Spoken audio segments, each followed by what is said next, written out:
Hello and welcome back दोस्तों। आज की इस वीडियो में आपका स्वागत है। बढ़ते हैं गेटअप क्लास की एक और वीडियो के बारे में। आज मैं आपको पढ़ाऊंगा क्लास 10th की रसायन विज्ञान, जिसका चैप्टर है अम्ल क्षार एवं लवण। ये चैप्टर बहुत ही इम्पोर्टेंट है, आपको पढ़ना चाहिए। इस चैप्टर को मैं टॉपिक वाइज टॉपिक पढ़ाऊँगा। लॉन्ग में तो नहीं बट शॉर्ट में ही पढ़ाऊँगा। बट ऐसा भी नहीं कि आपके समझ में ना आए, आपके समझ में भी आएगा। चलिए इस वीडियो को शुरू करते हैं। वीडियो शुरू करने से पहले मैं आपसे गुजारिश करना चाहूँगा, अगर आपने अभी तक गेटअप क्लासेस को सब्सक्राइब नहीं किया तो सब्सक्राइब कर लें और बेल आइकन को प्रेस कर दें और इस वीडियो को लाइक भी कर दें। तो चलिए शुरू करते हैं। हमारा पहला टॉपिक है अम्ल। अम्ल क्या है या अम्ल क्या होते हैं? तो ऐसे यौगिक जिनके अणु हाइड्रोजन अपने आयनिक रूप में H+ में उपस्थित हों। किसमें? H+ में उपस्थित हों या फिर हाइड्रोजन आयनिक रूप H+ में रहती हैं, उन्हें हम क्या अम्ल कहते हैं। जैसे H+, Cl- H+ आदि आप देख सकते हैं। अब बढ़ते हैं क्षार की तरफ। क्षार किसे कहते हैं? धात्विक ऑक्साइड। क्या? धात्विक ऑक्साइड जिनमें दो आयन धात्विक हाइड्रोक्साइड जिनके दो आयन धात्विक हाइड्रोक्साइड जिनके OH ऋणायन। क्या? OH ऋणायन आयन होते हैं। क्या? OH ऋणायन आयन होते हैं। अथवा क्या? अथवा अमोनिया। क्या? अमोनिया या अमोनियम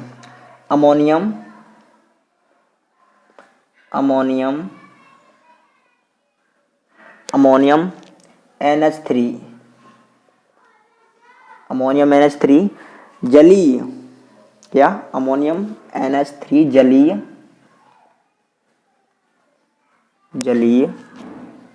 NH4OH क्या होते हैं? ये जलीय क्षार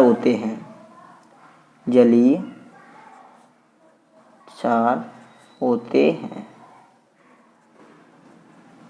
समझ आ गया होगा। बढ़ते हैं आगे। अब हमारा नेक्स्ट है लवण। लवण किसे कहते हैं? ये किसी अम्ल या क्षार की परस्पर क्रिया से बनते हैं। किससे बनते हैं? अम्ल या क्षार, यानी अम्ल और क्षार, इनमें आपस में क्रिया होती है, परस्पर क्रिया होती है। उनसे क्या बनते हैं? उनसे लवण बनते हैं।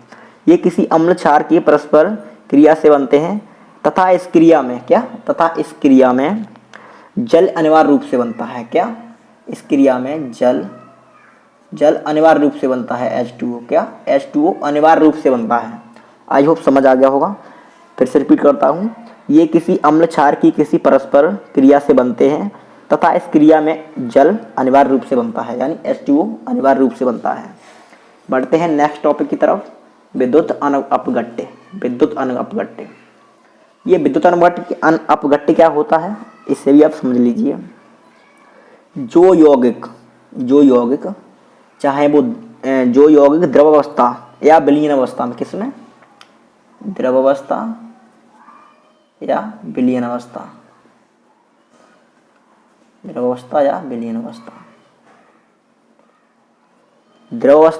अवस्था में विद्युत के सुचालक होते हैं। कैसे होते हैं? सुचालक होते हैं, विद्युत अपघट्य कहलाते हैं। यानी कि जो यौगिक या द्रवावस्था में हो या विलीन अवस्था में हो और उसमें हमारी जो लाइट का करंट होता है वो इधर से उधर आ जा सकता है, यानी सुचालक रूप से आ जा सकता है, चल सकता है, उसमें क्रिया कर सकता है, उसे हम क्या? विद्युत अपघट्य कहते हैं। जैसे एग्जाम्पल के लिए,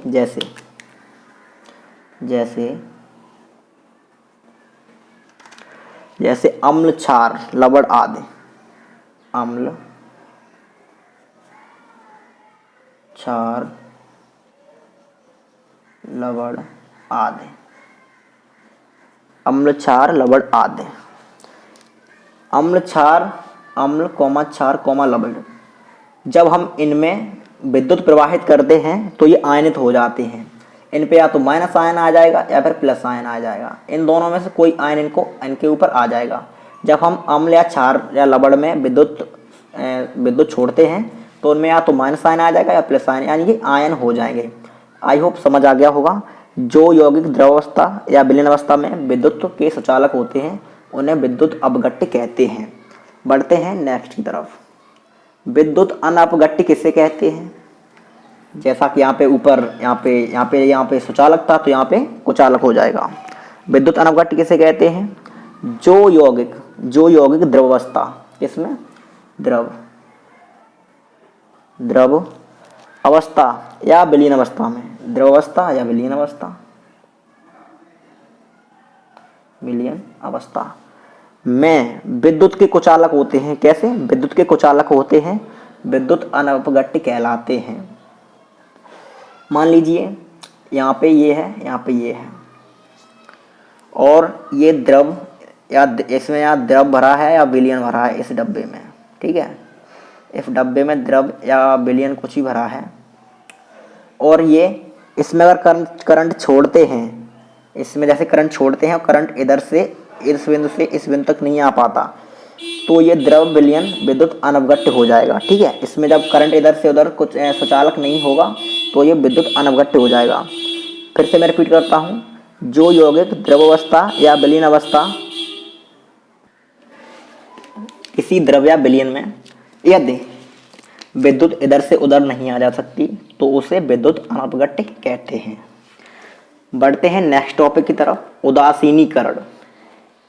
उदासीनीकरण किसे कहते हैं या उदासीनीकरण, चलो इसे ही समझ लीजिए।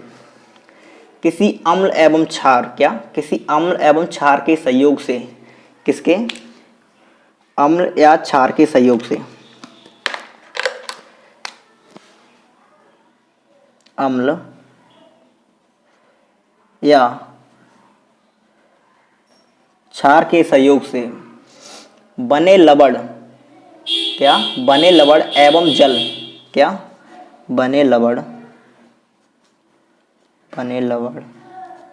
एवं जल बनने की क्रिया, बने लवण एवं जल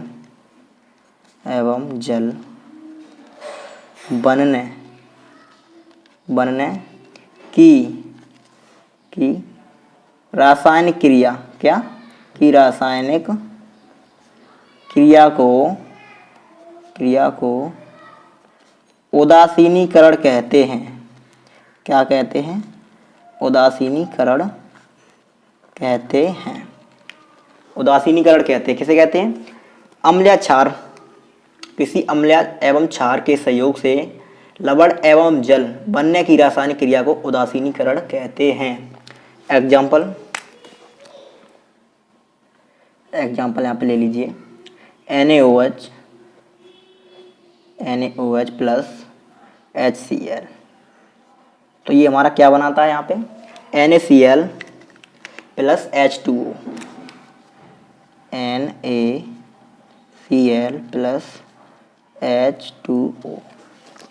अब NaCl क्या? NaCl यहाँ पे हमारा सोडियम क्लोराइड हो गया, NaCl यहाँ पे सोडियम क्लोराइड हो गया, और ये H2O हमारा जल बन गया। आई होप समझ आ रहा होगा, प्लीज़ वीडियो लाइक कर दें। बढ़ते हैं नेक्स्ट की तरफ। pH सूचक, यानी pH सूचक किसे कहते हैं या pH सूचक क्या होते हैं, चलिए समझते हैं। ऐसे रासायनिक पदार्थ होते हैं, क्या? pH सूचक ऐसे रासायनिक पदार्थ होते हैं जो अपनी उपस्थिति से किसी रासायनिक अभिक्रिया के पूर्ण होने की सूचना देते हैं। किसकी सूचना देते हैं? अभिक्रिया के पूर्ण होने की, अभिक्रिया के पूर्ण होने की सूचना देते हैं। अभिक्रिया किसकी? अभिक्रिया पूर्ण होने की सूचना देते हैं। सामान्यतः होता क्या है?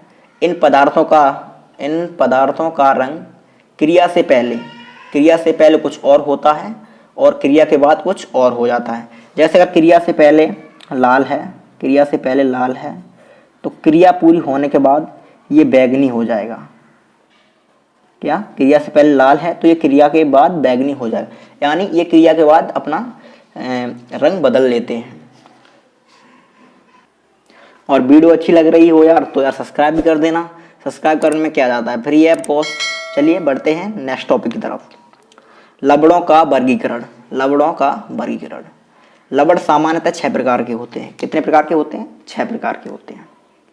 हमारा नंबर 1 पर आता है सामान्य लवण। सामान्य लवण। सामान्य लवण क्या होता है? किसी अम्ल से H+ आयन, क्या? किसी अम्ल से H+ आयनों के पूर्ण विस्थापन से बने लवण H+ के पूर्ण विस्थापन यानी पूर्ण विस्थापन से बने लवण को H+ के पूर्ण विस्थापन से बने लवण को क्या कहते हैं? सामान्य लवण कहते हैं। सामान्य लवण कहते हैं। क्या कहते हैं? सामान्य लवण कहते हैं। एग्जाम्पल के लिए यहाँ पे एग्जाम्पल 2KOH प्लस H2SO4, ये हमारा क्रिया करके पूर्ण H+ आयनों से पूर्ण विस्थापन का क्या बनता है? K2SO4 plus 2H2O। क्या हुआ? ये तो हमारा सोडियम सल्फेट हो गया, ये हमारा जल हो गया। ठीक है, आई होप समझ आ गया होगा। बढ़ते हैं सेकंड की तरफ। अम्लीय लवण। अम्लीय लवण क्या होते हैं? ये किसी अम्ल से H+ आयनों के आंशिक विस्थापन से अम्लीय लवण बनते हैं। क्या? H+ के आंशिक विस्थापन, कुछ आंशिक विस्थापन से ही अम्लीय लवण बनते हैं। इनके अणु में H के एकाधिक परमाणु रहते हैं। क्या? इनके अणु में H के एकाधिक परमाणु, किसके? H के एकाधिक परमाणु रहते हैं। एग्जाम्पल के लिए यहाँ पे ले लीजिए, कुछ भी ले लीजिए। NaOH प्लस H2SO4, ये क्रिया करके क्या बनता है? ये बनता है NaHSO4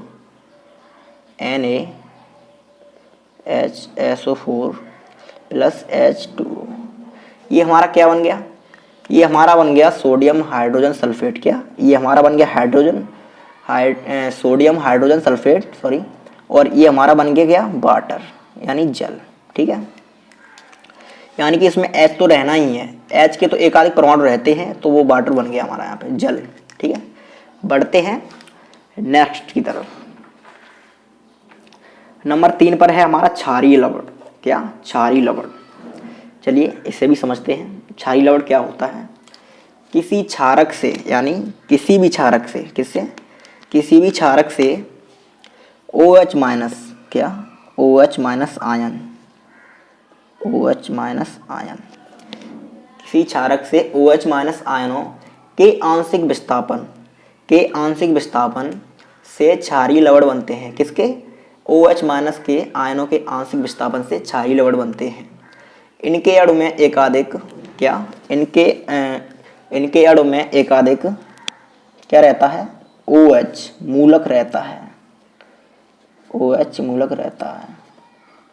क्या? OH मूलक रहता है। फिर से मैं रिपीट करता हूँ। किसी क्षारक से OH- आयनों के आंशिक विस्थापन से क्षारीय लवण बनते हैं। इनके अणु में एकाधिक OH मूलक रहता है। चलिए एग्जाम्पल के थ्रू हम आपको समझा देते हैं। यहाँ पे एग्जाम्पल, इसमें क्या OH मूलक रहता है? OH जरूर ही रहेगा। ठीक है, चलिए CuOH2 प्लस HCl। अब ये हमारा यहाँ पे क्या बनता है? यहाँ पे हमारा बन जाएगा OH तो मूलक रहेगा ही, CuOHCl plus 2H2O plus Cl plus 2H2O। ठीक है, क्रिया करके हमारा ये बन गया। अब बढ़ते हैं द्विक लवण की तरफ। किसकी तरफ? नेक्स्ट पर है द्विक लवण। द्विक लवण क्या होता है वो भी समझ लीजिए आप। द्विक लवण एक्चुअली होता क्या है? ये दो भिन्न लवणों के विलयन के, यानी दो भिन्न लवणों के मिश्रण से बना होता है। ये दो भिन्न लवणों के विलयन के मिश्रण के क्रिस्टलीकरण करने पर द्विक लवण बनते हैं। दो भिन्न लवण होंगे, उनका विलयन आपस में किया जाएगा, क्रिस्टलीकरण किया जाएगा और फिर द्विक लवण बनते हैं। ठीक है, इसे हम एग्जाम्पल के थ्रू समझना चाहेंगे। एग्जाम्पल जैसे K2SO4 Al2SO4 whole twice 24H2O। ये हमारा क्या बन गया? इसमें आपको कॉमन क्या लग रहा है? इसमें एल्युमिनियम कॉमन रहेगा, ठीक है। बढ़ते हैं नेक्स्ट की तरफ। जटिल लवण। जटिल लवण किसे कहते हैं या जटिल लवण क्या होते हैं, समझेंगे इसे। ये द्विक लवण होते हैं। क्या ये सिंपली होता क्या है? ये द्विक लवण होते हैं। जो आपने ये पढ़ा है ये वाला, ये द्विक लवण ही होते हैं। द्विक लवण, ये द्विक लवण ही होते हैं। ये सरल तत्वों से बने होते हैं। क्या ये सरल तत्वों से बने होते हैं?